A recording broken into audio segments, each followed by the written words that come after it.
आ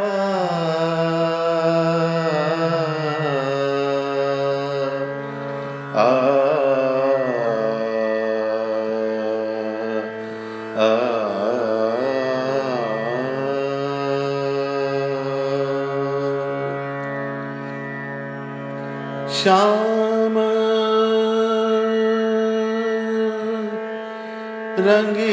रंगीले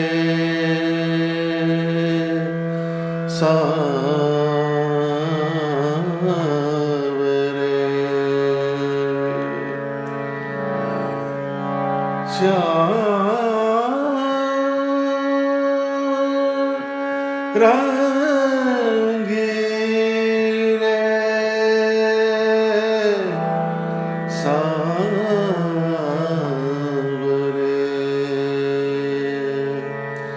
श्याम रंगीले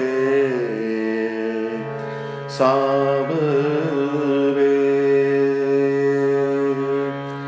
सबके सुखकारी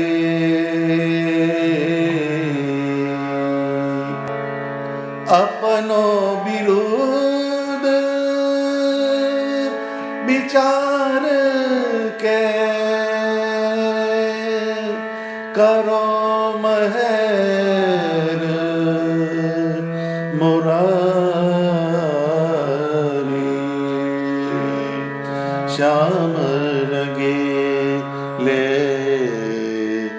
सांवरे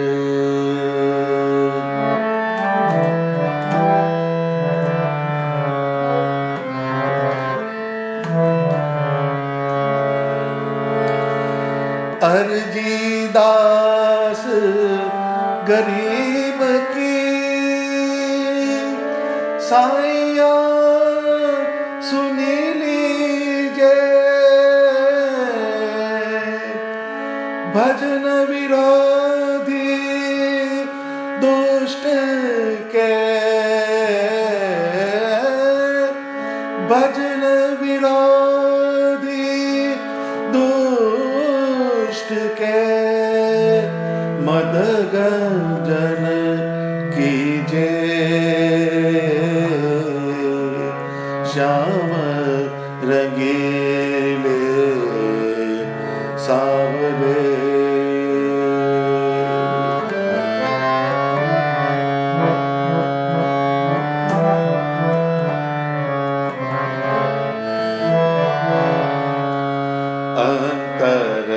अंतरताप मिटाइए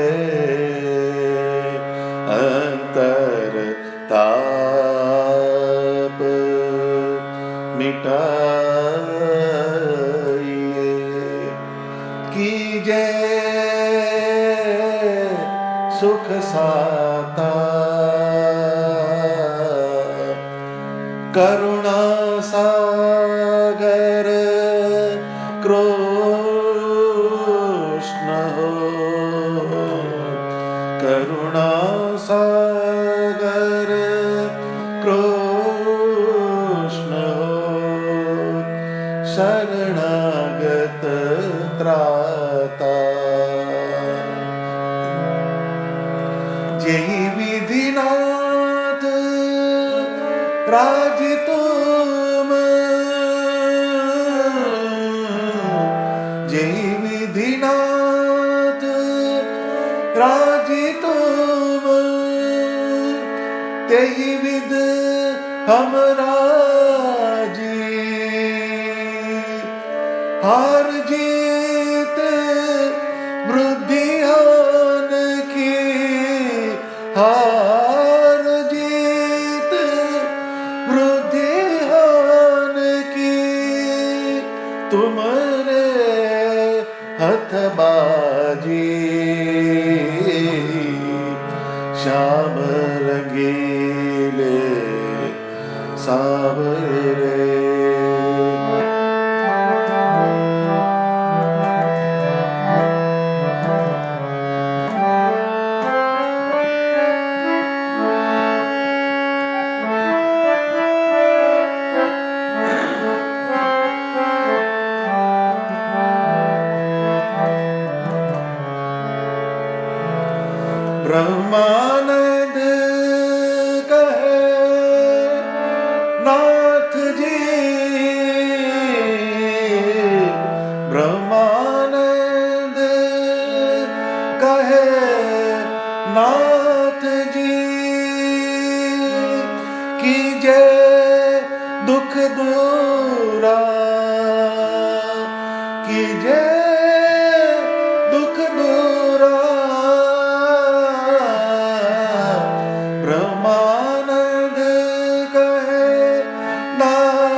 रहने दीन रहो नैन हजूरा रहो नैन हजूरा श्याम रंगीले सावरे सावरे सावरे सावरे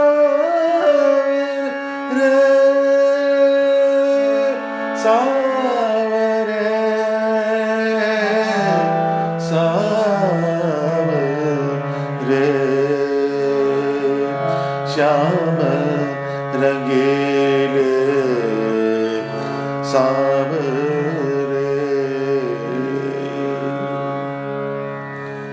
સહજાનંદ સ્વામી મહારાજની જય.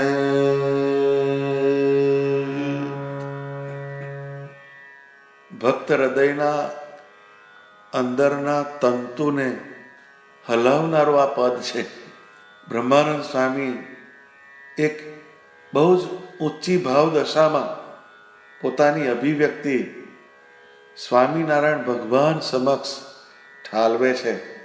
એમના ઉદ્બોધનમાં પ્રેમ છે અને પોતાને ભગવાનની મૂર્તિના ધ્યાનમાં જે કંઈ અવરોધક પરિબળ છે એને દૂર કરવાની એક જબરજસ્ત પ્રેમભરી વિનંતી આ પદમાં બ્રહ્માનંદ સ્વામીએ કરેલી છે. એની શરૂઆત બહુ જ પ્રેમભર્યા શબ્દોથી થાય છે. શ્યામ રંગીલે સાવરે. આખા પદની અંદર એમના આંતર મનની એક જુદી જ પ્રાર્થના છે, પણ અહીંયા ઉદ્બોધન એમને શ્યામ રંગીલે તરીકે કરેલું છે. તો સ્વામિનારાયણ ભગવાન એમાં બધા રંગ છે, બધા રસ સમાયેલા છે. એ સર્વે રસથી ભરપૂર એવા ભગવાન છે. અને પાછું એને સાવરે શબ્દ વાપર્યો. આ એક હિન્દી ભાષાનો શબ્દ છે. સાવરે એટલે બધું સુધારે. જીવનના દરેક સ્ટેજમાં જે આપણી સાથે ને સાથે રહીને આપણી બગડતી પરિસ્થિતિઓને જે સુધારી લે તેને સાવરા કહેવાય. તો ભગવાન આપણા જીવનની અંદર આપણી કેટલી કઠિનાઈઓ હોય એને સુધારી લેતા હોય છે, પણ એનો આપણને અહેસાસ નથી રહેતો, એનું આપણને રિયલાઇઝેશન થતું નથી. એટલે આપણે ભગવાન પાસે કાયમ ને કાયમ કંઈક ને કંઈક અરજી લઈને જતા હોઈએ છીએ. પરંતુ જો આપણું મન જાગી જાય તો અંદરથી વિચાર કરે, જો આપણી બુદ્ધિની અંદર જ્ઞાનનો વિવેકનો અંશ હોય તો અંદરથી વિચાર કરે કે ભગવાને ઓલરેડી આપણને એટલું બધું આપ્યું છે કે હવે એની પાસે કશું મંગાય નહીં. એને રોજ જે આપણે શુક્રિયા જ કહેવાય, ભગવાન તમારો આભાર. આવી એક વાત છે, પણ એ આપણને અંદરથી સમજાતી નથી. પાંડવોને લક્ષાગૃહમાંથી બહાર કાઢ્યા, બચાવ્યા. અર્જુનજીને યુદ્ધમાં બધે જ માર્ગદર્શન આપ્યું. આ ભગવાનનો સાવરાનો રોલ છે. ભગવાન કાયમ આપણું સુધારે જ છે, એ એનો રોલ કરે જ છે. આપણે આપણા રોલમાંથી ચૂકીએ છીએ. દાદા ખાચર સાવ નાની ઉંમર હતી અને એભલ ખાચર ધામમાં જવાની તૈયારી હતી, તો એમણે દાદા ખાચરનો હાથ પકડીને શ્રીજી મહારાજના હાથમાં સોંપ્યો કે મહારાજ, અમારો દાદો જે છે એની તમે રક્ષા કરજો, એને તમારા હાથમાં સોંપું છું. તો શ્રીજી મહારાજે એમની દરેક પડે રક્ષા કરી હતી. એમની જમીન ઉપર, એમની જાયદાદ ઉપર, એમની જાગીર ઉપર ઘણા હિત શત્રુઓ કે જે એમના સગા હતા એમની નજર હતી, પરંતુ શ્રીજી મહારાજે કોઈને ફાવવા દીધા નહીં. કારણ કે એમણે દાદા ખાચરનો હાથ પકડ્યો હતો ને એમના જીવનની અંદર સાવરાનો રોલ કર્યો. એમ જેને સ્વામિનારાયણ ભગવાનનો આશ્રય હોય એવા જીવની અનેક પ્રકારે રક્ષા થતી હોય છે. આ એક ફિઝિકલ વાત કરી, પરંતુ અધ્યાત્મના માર્ગ પર જીવ જ્યારે પોતાની પ્રગતિ કરતો હોય તેની પણ ભગવાન જુદા જુદા પ્રકારે સહાય કરે છે. કોઈ પણ સાધકને ગાઢ સંકલ્પ સતાવતા હોય ત્યાં ભગવાન જ્ઞાનરૂપી સુદર્શન થઈને આવે છે અને એ ભક્તના જુદા જુદા આવરણોને ભેદીને એને સાચો માર્ગ બતાવીને ધ્યાન માર્ગે આગળ લઈ જાય છે. એટલે કહ્યું છે કે મોટો અજ્ઞાનનો અંધકાર જ્ઞાન ચક્ર થકી જ જનાર. મોટો અજ્ઞાનનો અંધકાર જ્ઞાન ચક્ર થકી જ જનાર. ભક્તો માગે છે રક્ષણ જેવું, પ્રભુ કરે છે તરત જ એવું. મોટો અજ્ઞાનનો અંધકાર જ્ઞાન ચક્ર થકી જ જનાર. આ અધ્યાત્મના માર્ગમાં જ્યારે આપણે મુસાફરી કરીએ, ભગવાનના ધ્યાનના માર્ગ ઉપર જ્યારે આપણે ચાલીએ તો એ વખતે અજ્ઞાનનો અંધકાર, ઘણા બધી બેરિયર્સ આવે તો ભગવાન શું કરે છે તો કે સુદર્શન ચક્ર જેમ બધાને ભેદતું ભેદતું આગળ ચાલ્યું એમ જ્ઞાનરૂપી ચક્ર એના દ્વારા ભગવાન આપણને પ્રકાશ આપે છે. તો શ્રીજી મહારાજે પ્રગટ થઈને 5 વખત સભા કરતા આ પૃથ્વી ઉપર અનેક જીવને ભગવાને જ્ઞાન કર્યું. તો એ જ્ઞાનરૂપી ચક્ર એનાથી ભગવાનના ભક્તોની સહાય કરી. ભક્તો માગે છે રક્ષણ જેવું, પ્રભુ તરત કરે છે તેવું. એટલે સામાન્ય રીતે રક્ષાને આપણે ભૌતિક જગતમાં જ તોલતા હોઈએ છીએ, પરંતુ ભગવાન તનની રક્ષા કરે છે, મનની રક્ષા કરે છે અને આત્માની પણ રક્ષા કરે છે. માટે એને સાવરા કહે છે. સબકે સુખકારી. હવે સબકે સુખકારી શબ્દ જે છે એ બહુ સમજવા જેવો શબ્દ છે કે ભગવાનની કરુણાને જુઓ કે તેઓ બધાને માટે સુખકારી છે. શ્રીજી મહારાજે શિક્ષાપત્રી લખી, તેમાં ઝીણા એવા જંતુ, જૂ, માકડ, ચાંચડની પણ એમણે ચિંતા કરી છે. એમણે આપેલ ઉપદેશ સર્વ જીવ હિતાવહ ઉપદેશ હતો. એમની મૂર્તિ અને એમના જ્ઞાનનો યોગ થાય તે જીવ પરમ સુખને પામી જતો. માટે બ્રહ્માનંદ સ્વામી કીધું, બ્રાહ્મણ ક્ષત્રિય વૈશ્ય શૂદ્રાદિ 4 વર્ણ આશ્રમ પુનિચારા. બ્રાહ્મણ ક્ષત્રિય વૈશ્ય શૂદ્રાદિ 4 વર્ણ આશ્રમ પુનિચારા. તામહી હરિ ભજે સોઈ હરિ કા. નહીં સ્ત્રી પુરુષ જાતિ નિર્ધારા. રામ ભજે સો રામ હિ પ્યારા, રામ હિ પ્યારા.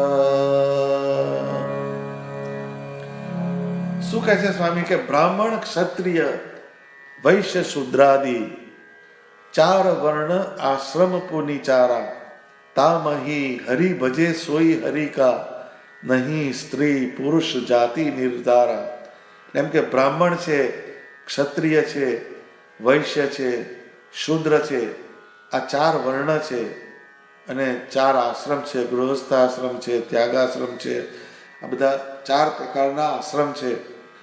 એની અંદર જે ભગવાનને ભજે છે એ ભગવાનનો થાય છે. એમાં સ્ત્રી પુરુષનો કે ઊંચ નીચનો કોઈ ભેદ નથી.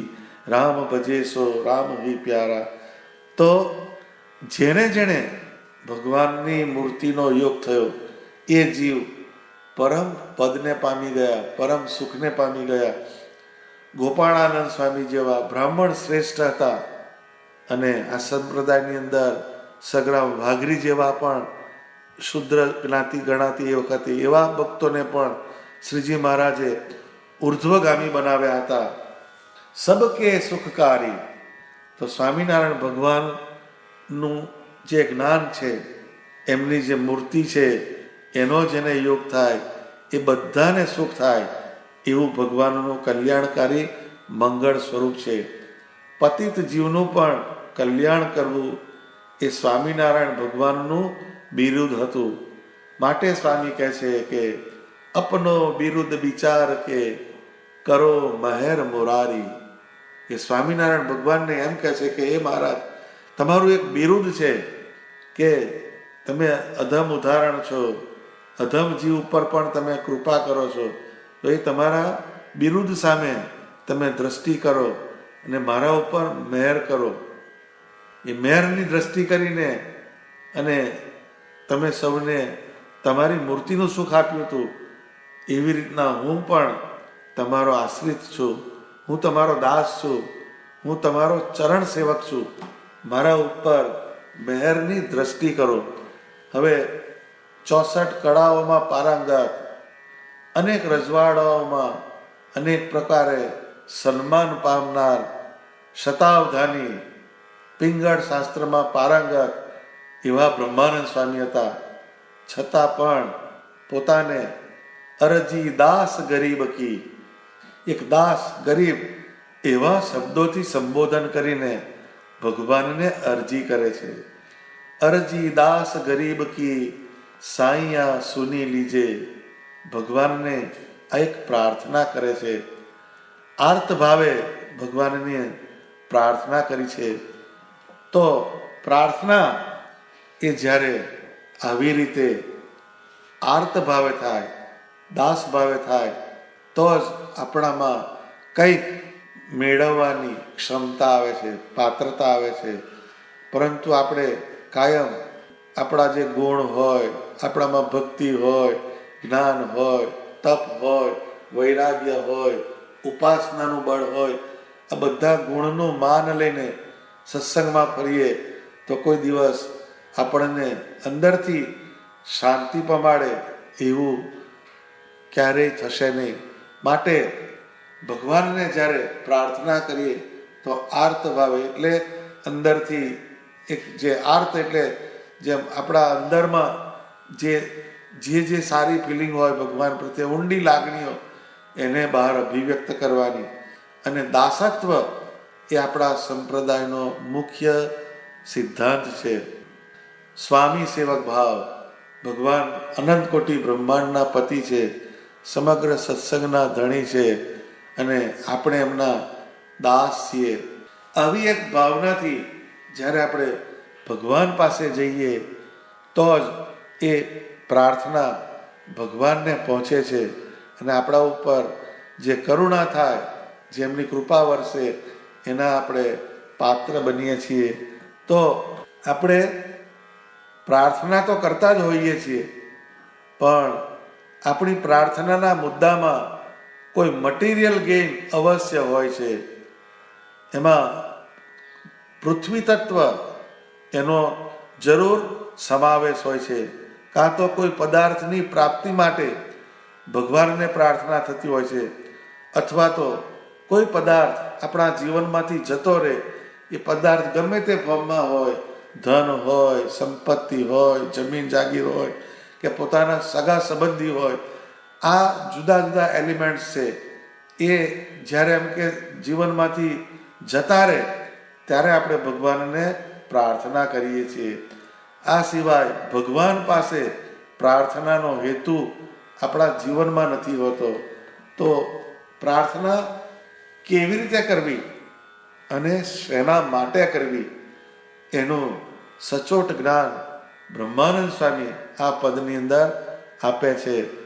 અહીંયા બ્રહ્માનંદ સ્વામી શ્રીજી મહારાજને પ્રાર્થના કરે છે કે હે મહારાજ, તમારા ભજનમાં વિરોધરૂપ, ખલેલરૂપ દુષ્ટ એવા કામ, ક્રોધ, મોહ, ઈર્ષ્યા, લોભ આદિ દુષ્ટના મદને હરો, જેથી તમારું ભજન સુખેથી થાય. અરજી દાસ ગરીબ કી સાઈયા સુની લીજે. હે ભગવાન, તમે મારી અરજીને સાંભળો. પહેલા તો સાંભળવાની વાત કરે છે, પિટિશન ફાઇલ કરે છે બ્રહ્માનંદ સ્વામી ભગવાન સ્વામિનારાયણની કોર્ટમાં. એ શું કહે છે? એમની પ્રાર્થના શેની છે? તો કે ભજન વિરોધી દુષ્ટ કે મદગંજન કીજે. હે સ્વામિનારાયણ ભગવાન, તમારા ભજનમાં અંતરાય રૂપ કરતા અંતઃશત્રુના ફોર્સને તમે ઢીલો કરો, એને તમે દૂર કરો. મદગંજન કીજે. એ અંતઃશત્રુ જે છે એનો જે મદ, એનો જે પાવર છે એને તમે સબડ્યુ કરો, એને તમે ઓછો કરો અને પછી નિર્મૂળ કરો. હવે આ એક વાત જે છે પ્રાર્થનાની, કે બ્રહ્માનંદ સ્વામી જેવા મુક્ત જે શ્રીજી મહારાજને પણ હલાવી મૂકે, એમનું એવું ભગવાન સાથે હિત હતું. બ્રહ્માનંદ સ્વામીને ભગવાન સ્વામિનારાયણ સાથે સખાભાવ હતો. આવું હેત ધરાવનારા બ્રહ્માનંદ સ્વામી શ્રીજી મહારાજને પ્રાર્થના કરે છે કે સાધનાના માર્ગની અંદર મને અવરોધ કરનારા આ જે અંતઃશત્રુ એના વેગને તમે નિર્મૂળ કરો. તો આપણે કિસ ખેત કી મોલી, પરંતુ આપણે કોઈ દિવસ ભગવાનને આવી રીતે પ્રાર્થના કરી હોય એવું આપણને ખ્યાલ પણ નહીં હોય. આપણે કાયમ કામ, ક્રોધ, લોભ, ઈર્ષ્યા, મોહ આદિ અંતઃશત્રુથી ઘેરાયેલા રહીએ છીએ, એનાથી પીડાતા ફરીએ છીએ. કારણ આપણે ક્યારેય ભગવાનને એ અંતઃશત્રુના ફોર્સને તોડવા માટે પ્રાર્થના નથી કરી. હા, એને પોષણ આપનારા તત્વો માગવા માટે જરૂર પ્રાર્થના કરીએ છીએ. જેમ કે કોઈ સ્ત્રી હોય તો એ સ્ત્રી રૂપવાન એવા પુરુષની કામના કરે અને એવો રૂપાળો પતિ મને મળે એવી ભગવાનને પ્રાર્થના કરે.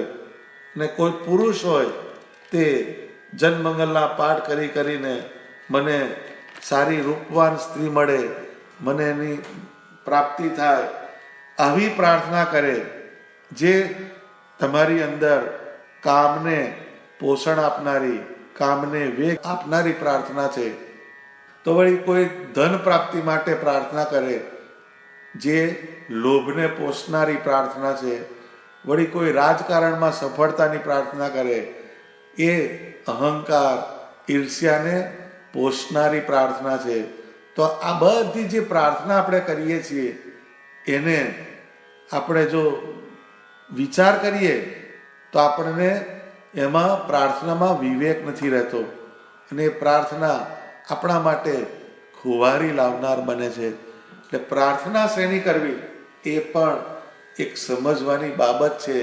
જે બ્રહ્માનંદ સ્વામી અહીંયા કીધું કે અરજી દાસ ગરીબ કી સાઈયા સુની લીજે. સાઈયા શબ્દ વાપર્યો, એક જુદા પ્રકારનું પદ છે બ્રહ્માનંદ સ્વામી, પણ એ શ્રીજી મહારાજના સંદર્ભમાં વપરાયેલો શબ્દ છે.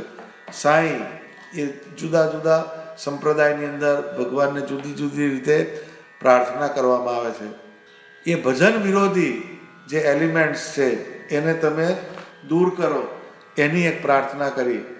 જેમ કોઈ શહેરી વિસ્તાર હોય અને તેમાંથી ઘણા વિસ્તારોમાં એવા તત્વો રહેતા હોય કે ત્યાં અમુક જગ્યાએ તોફાન ફાટી નીકળતા હોય, અને જે તોફાન ફાટી નીકળે પણ જે તે પોલીસ ચોકીએ ફોન ના કરે તો તોફાન કેવી રીતે શાંત થાય? એમ આપણું અંતઃકરણ છે એ જો અંતઃકરણની અંદર ઘણા બધા ફોર્સ ચાલતા હોય છે, ઘણા બધા તોફાન ચાલતા હોય છે, એની અંદર કામનું તોફાન હોય, ક્રોધનું હોય, લોભનું હોય, મોહનું હોય, ઈર્ષ્યાનું હોય, અહંકારનું હોય, આવી રીતનું તોફાન ચાલતું હોય છે. તો આપણું અંતઃકરણ એ કોઈ પણ શહેરનો ઇલાકો છે, એમાં આ બધા કામ, ક્રોધ, લોભ, ઈર્ષ્યા આદિ દુર્ગુણો જેવા બુટલેગરો તોફાન મચાવે છે.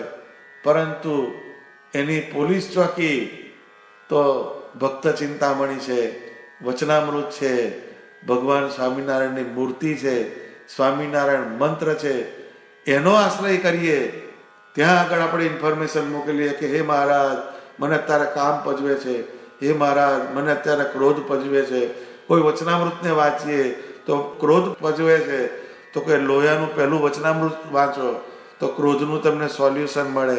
એવી રીતના લોભ હોય, માન હોય, અહંકાર હોય, ઈર્ષ્યા હોય, તો શાસ્ત્રનું આપણે વાંચન કરીએ, એના રેફરન્સ કરીએ તો એ પોલીસ ચોકીએ ફોન કર્યા જેવી વાત થઈ. પછી એના કરતાંય તમને મેળ ના પડે તો સ્વામિનારાયણ સ્વામિનારાયણ સ્વામિનારાયણ સ્વામિનારાયણ ઊંચેથી મંત્રનો ઉચ્ચાર કરવાનો અને સ્વામિનારાયણ ભગવાનની મૂર્તિને ધારવાની. હે મહારાજ તમે અધમ ઉદાહરણ છો, શરણાગત પ્રતિપાલક છો, દીનબંધુ છો, દીનાનાથ છો, તમે મારા ઉપર કૃપા કરીને મારા અંતઃશત્રુ થકી મારી રક્ષા કરો. આવી રીતની શ્રીજી મહારાજની આર્તનાદે પ્રાર્થના કરીએ તો અંતઃકરણમાં તોફાન વિરમી જાય. એટલે છેલ્લે આપણે એવું કન્ક્લુઝન આવ્યું બ્રહ્માનંદ સ્વામીની આ પંક્તિઓમાં કે જ્યારે પ્રાર્થના કરીએ ભગવાનને તો પ્રાર્થનામાં એવું માગવું કે હે મહારાજ મારી તમારી માનસી પૂજા કરું છું, તમારું ધ્યાન કરું છું, તમારો મંત્ર જાપ કરું છું, તમારા ધૂન કીર્તન કરું છું, એમાં મને અંતઃશત્રુઓ હેરાન કરે છે, માટે એના વેગનું શમન કરો. આવી જો પ્રાર્થના થાય તો ચોક્કસ ભગવાન આપણી સહાય કરે ને કરે. માટે સવાલ માત્ર હૃદયપૂર્વકની પ્રાર્થના કરવાનો છે. ટૂંકમાં ભગવાન ભજવાના માર્ગમાં અવરોધરૂપ અંતઃશત્રુને દૂર કરવાનો એક જ માત્ર ઉપાય છે અને તે આવી દર્દભરી પ્રાર્થના. તો આ પદની અંદર બ્રહ્માનંદ સ્વામીએ જે આપણને વાત સમજાવી એને અડધું પદને આપણે સમજવાનો પ્રયત્ન કર્યો. બાકીનું પદ હવે પછીની સભામાં સમજીશું. પરંતુ આ પદનું હાર્દ શું? તો કે ભગવાન સ્વામિનારાયણ એ સાવરા છે, એ આપણું સુધારનારા છે અને બધાના સુખ કરનારા છે. અને એમની પાસે આપણે અરજી નાખવાની દાસ ભાવે કે હે મહારાજ તમે મારી રક્ષા કરો. તમારા ભજનમાં અવરોધરૂપ અંતઃકરણના જે વેગ છે, અંતઃશત્રુના જે વેગ છે એના થકી મારી રક્ષા કરો. આવું રોજ જે આપણે ભગવાન સમક્ષ માગીએ અને પછી ભગવાનનું ભજન કરીએ તો એ ભજન આપણને સુખ આપનારું થાય. હવે પછીની પંક્તિઓ, હવે પછીની જે સભા જે છે એની અંદર કાલે સમજવાનો પ્રયત્ન કરીશું. સહજાનંદ સ્વામી મહારાજની જય.